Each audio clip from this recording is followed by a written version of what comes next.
జై శ్రీ దుర్గా భవానియే నమః. అందరికీ నమస్కారం అండి. అందరూ బాగున్నారా? మేము కూడా బాగున్నాము. ఆ తల్లి జగన్మాత చల్లని చూపు మనందరిపై ఎల్లవేళలా ఉండాలని కోరుకుంటూ వీడియోలోకి అయితే వచ్చేద్దామండి. నవరాత్రుల్లో ఒక రోజైతే మా ఊరందరిమీ కలిసి సారీ ఇద్దామనేసి నిర్ణయించుకున్నామండి.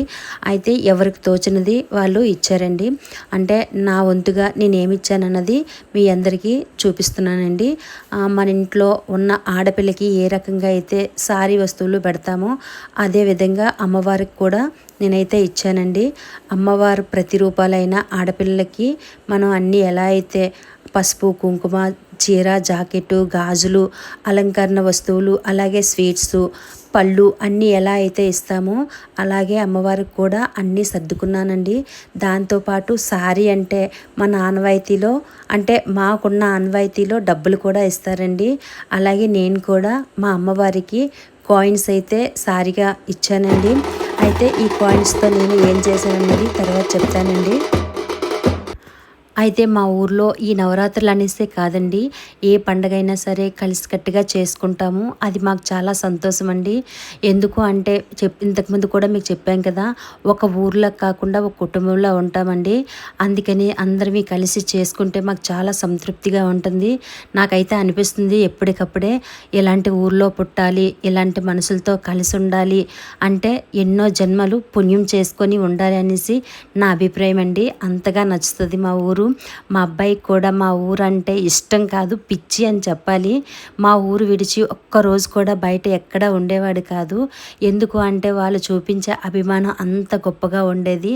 అందుకని ఎక్కడికి వెళ్ళినా సరే అక్కాలింటికి చెల్లెలింటికి ఎవరింటికి వెళ్ళినా సరే ఒక్కరోజు ఉండడం కష్టమైపోయేదండి.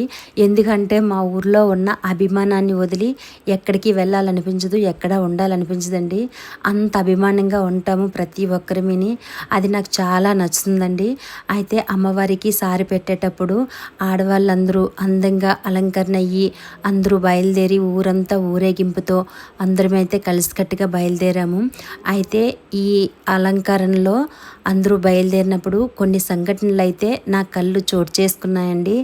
అవి వీడియోని అయితే నేను తీసి పెట్టలేదు, తీశాను కానీ వీడియోలో అయితే పోస్ట్ చేయలేదు. అవి నాకు సొంతంగా మెమొరీలో ఉంచుకుందామనేసి అయితే ఉంచుకున్నాను.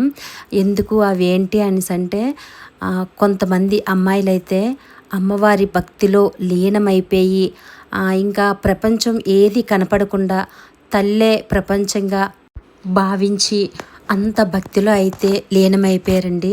అంటే ఎలా అంటే వాళ్ళ కళ్ళ ముందు ఏం జరుగుతుందో ఏమీ తెలియలేదు. వాళ్ళు ఎక్కడున్నారు ఏం చేస్తున్నారు అని తెలియకుండా అంత అమ్మవారి జ్ఞానంలో మునిగిపోయి అమ్మవారి స్మరణలతో భజించి చాలా అసలు నాకైతే వింత అనిపించింది. వాళ్ళ భక్తి భావం చూసి అంత గొప్పగా అయితే చేశారు. అయితే నేను అమ్మవారికి సారీ ఇచ్చిన కాయిన్స్తో ఏం చేస్తానన్నది మీకు చెప్పాను కదండి.